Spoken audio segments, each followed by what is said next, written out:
ତୁମମାନଙ୍କ ମଧ୍ୟରୁ କେତେକ ପିଲା ଇଣ୍ଡିଆନ୍ ଆର୍ମି ଅଫିସର ହେବା ପାଇଁ ଚାହୁଁଛନ୍ତି, କିନ୍ତୁ ଅନେକ ପିଲାମାନଙ୍କୁ ଏହା ଜାଣିନାହାନ୍ତି କି ସେମାନେ କିପରି ଆର୍ମିରେ ନିଯୁକ୍ତି ବା ଜଏନ୍ ହୋଇପାରିବେ। ଏହିପରି ଅନେକ ଷ୍ଟୁଡେଣ୍ଟ ଅଛନ୍ତି ଯେଉଁମାନେ ଚାହିଁକି ମଧ୍ୟ ନିଜ ସ୍ୱପ୍ନକୁ ସାକାର କରିପାରନ୍ତି ନାହିଁ। ଆଜିର ଏହି ଭିଡ଼ିଓରେ ତୁମମାନଙ୍କୁ ମୁଁ ପୁରା ସମ୍ପୂର୍ଣ୍ଣ ଡିଟେଲ୍ସ ମାଧ୍ୟମରେ बताइबी कि इंडियन आर्मी मानकर काम कौन, इंडियन आर्मी रो पोस्ट कौन कौन रही एवं से अप्लाई करने एलिजिबल क्राइटेरिया कौन, से किपरि आमे पोस्ट अप्लाई करि परिबा और से सैलरी स्ट्रक्चर जोड़ा कहे सैलरी मासिक दरमा किपर रही एवं प्रति मासरे केते सैलरी मिलिबो, एही सब कथा एही वीडियो माध्यम रे आलोचना करिबा। प्रथमे आमे जानिबा कि इंडियन आर्मी रे कौन कौन सब पोस्ट रही। आम प्रथम पोस्ट विषय जानिबा, तापर संपूर्ण डिटेल्स को आलोचना करिबा। देखिबा को गले इंडियन आर्मी रे अनेक प्रकार पोस्ट रही, एहीपरि भाव अनेक पोस्ट रही। जेपरि भाव नॉलेज बढ़िबो सेही परि भाव तुम माननको पोस्ट को दिया जाय। एक कथा जानिलो, तापर आसिला द्वितीय। प्रथमे आम ए विषय जानले पोस्ट कौन रही, प्रथमे जानले। द्वितीय जानिबा कि इंडियन आर्मी ऑफिसर वर्क अर्थात इंडियन आर्मी ऑफिसर रो काम कौन ना, इंडियन आर्मी गोटे एमितिका पदवी जो माने कि बॉर्डर रही आम मान को सुरक्षा प्रदान करथांती, बॉर्डर से माने रही सुरक्षा प्रदान करती, बुझिल ना। से सबुठारु अधिका आर्मी सेना नियुक्ति करबा देश मध्य आम देश भारत द्वितीय स्थान अधिकार करिछि, बुझिल।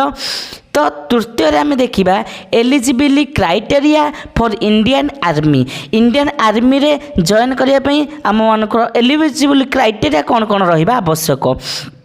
प्रथमे एथिरे नियुक्ति पाई सर्वप्रथमे आपण माने भारतीय जड़े नागरिक हेबा आवश्यक, भारतर जड़े नागरिक हेबा आवश्यक। आपणकर बयस सीमा 18 रु ऊर्ध्व हेबा आवश्यक बा 18 प्लस हेबा आवश्यक। आपण माने अविवाहित बा विवाह करि नथिबा आवश्यक।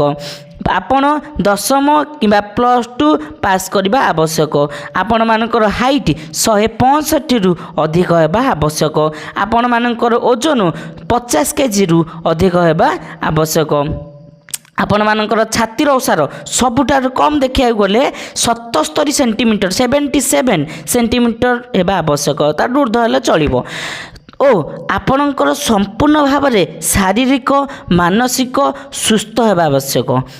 यही सबू जिनस तुम जदि तुम पाखे अच्छी ताहले तुमे इंडियन आर्मी रे जॉइन करने एलिजिबल अट, बुझल ना। तो चतुर्थ स्टेप देखिबा, step two apply for Indian Army. Indian Army रे आमे किपरि भाबरे अप्लाई करि परबा, को स्टेप देके अप्लाई करि परिबा। प्रथम कथा हम कहली जे एजुकेशन मोस्ट इम्पोर्टेंट। एजुकेशन रे कौन होगा आवश्यक ना, दशम किंबा 12 जोड़ा कहे +2 दशम +2 पास होगा आवश्यक। जदि आपण मैंने दशम पास करी इंडियन आर्मी रे भर्ती होगापी चाहती तेबे आपण मानकु किछि देख सब लोअर पोस्ट माने प्रथम कौन दशम कौन एजुकेशन रो फास्ट स्टेप बा प्रथम उत्तीर्ण स्टेपटा सेटा जदि पास करी तुमे इंडियन आर्मी रे भर्ती होगा चाहछ तेरे तुम कौन छोटिया छोटिया कम मिल जेपरिक देखा गले सफाई करवा, कैंटीन रे काम करवा, सफा सुतरा ये कम तुमको करा पड़ो। जब तुम्हें +2 पास करुच +2 पास कर कि +2 तुम 50% रु अधिक मार्क रखी दौच तेरे भल भल पोस्ट नियुक्ति पाइपर कि नहीं। तो सहीपरि भाव में फॉर्म अप्लाई रो गोटे मास रु 1.5 मास मध्य तुम्हें जो मासरे कर से जो दिन कर जो मासरे तुम नियुक्ति डेट आसी आनाउंस हो फॉर्म अप्लाई रो लास्ट डेट रो गोटे मास कि 2 मास 1.5 मास 2 मास हेनी 1.5 मास मध्य एग्जाम कंडक्ट करता है। एग्जामटा किए कंडक्ट करता है ना यूपीएससी तरफ एग्जामटा होता है। तार यूपीएससी लेवल क्वेश्चन पड़ता है, जेपरिक यूपीएससी लेवल क्वेश्चन माने जीके तुम अधिकांश ध्यान दि जाए, जीके उपर ध्यान दि जाए। से तुम अधिक क्वेश्चन कौन आसता है, जीके रो अधिक क्वेश्चन आसता है। तापर तुम रहीगला मैथ, इंग्लीश, जनरल अवेयरनेस यहीपरि भाव में रही, बुझल ना कौन कौन पढ़ो। तापर यही एग्जाम समय सीमा माने केते समय भितर यही एग्जाम देवाक पड़ो ना 1 घंटा मध्य तुम मानक यही एग्जाम टी देवाक पड़ो जदि तुम्हें माने यही रिटिन एग्जाम को भल भाव में क्लीयर कर दौच बा क्वालिफाई कर दौच तेबे तुम मानक फिजिकल टेस्ट पर रखा जाए। फिजिकल टेस्ट कौन कौन टेस्ट कराई विभिन्न प्रकार टेस्ट होता है विभिन्न प्रकार टेस्ट अनुसार तार विभिन्न प्रकार मार्किंग होता है माने टेस्ट अनुसार रनिंग रो गोटे मार्किंग अन्य सब किसी गोटे गोटे मार्किंग होता है लंग जंप हाई जंप यही भाव में अन्य किसी जो तुम फिजिकल टेस्ट होता है से अनुसार तुम मार्किंग होता है बुझल ना।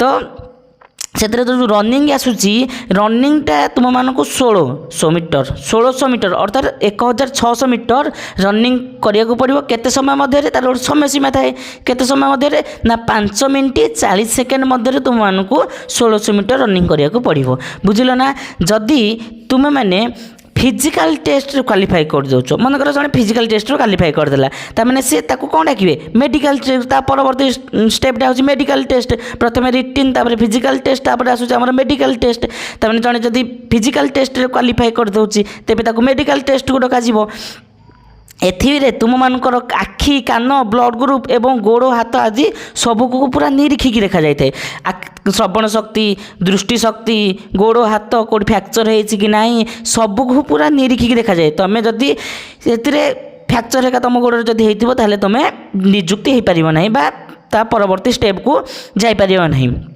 जदि तुम भल क्वालिफाई हो फिजिकल क्वालिफाई हो तापर मेडिकल जदि भल भाव क्वालिफाई हो तुम दृष्टि शक्ति श्रवण शक्ति एवं गोड़ हाथ सब तुम ठीक अच्छी फ्रैक्चर कौटी है तुम मानक मेडिकल पर तुम डॉक्यूमेंट वेरिफिकेशन होता है मेडिकल टेस्टर परवर्ती स्टेप हूँ अब तुम डॉक्यूमेंट वेरिफिकेशन ये डॉक्यूमेंट वेरिफिकेशन में विभिन्न प्रकार डॉक्यूमेंट देखा जाए थे जेपरिक तुम ओरिजिनल कौन ओरिजिनल 10th कि 12 जोड़ा कह +2 दशम कि +2 ओरिजिनल सर्टिफिकेट एवं घर पट्टा ओबीसी जोड़ा कह जाति सर्टिफिकेट बर्थडे तुम जन्म तारीख जो सर्टिफिकेट जन्म सर्टिफिकेट यहीपरि भाव में अनेक सर्टिफिकेट बा डॉक्यूमेंट देखा जाए थे बुझल ना। यापर तुमको सिलेक्शन लिस्ट आसी थाए तमें तुम प्रथम स्टेप आसला तुम जोड़ा रिटिन एग्जाम तुम कंडक्ट कराला फिजिकल पर मेडिकल पर डॉक्यूमेंट वेरिफिकेशन तुम गोटे मेरिट लिस्ट आसी थाए सबुतक मार्किंग को अनुसार तार गोटे मेरिट लिस्ट आसी थाए जी अधिक मार्क रखियो तार ना प्रथम थी जे ताठू टी कम रखियो ता तले थी ताठू टी कम रखियो ता तले थी यही भाव में तुम गोटे मेरिट लिस्ट तैयारी करा जाए थे से मेरिट लिस्ट जार ना थी तापर से तार गोटे समय दि जाए एतिक रु एतिक तारीख मध्य एतिक तारीख दिन तुम्हें आसिकी तुमको गोटे प्लेस दि जाए थे जेकोसी गोटे स्थान दि जाए ये स्थान में आसिक तुम मानक जॉइन करा पड़ो यहीपरि भाव में तुम्हें इंडियन आर्मी में जॉइन कर बुझल ना। यहीपरि भाव में समस्त वीडियो पाइबापी समस्त वीडियो माने समस्त जॉब्र संपूर्ण तथ्य पाइबापी आमर यही चैनल को सब्सक्राइब करनी जदि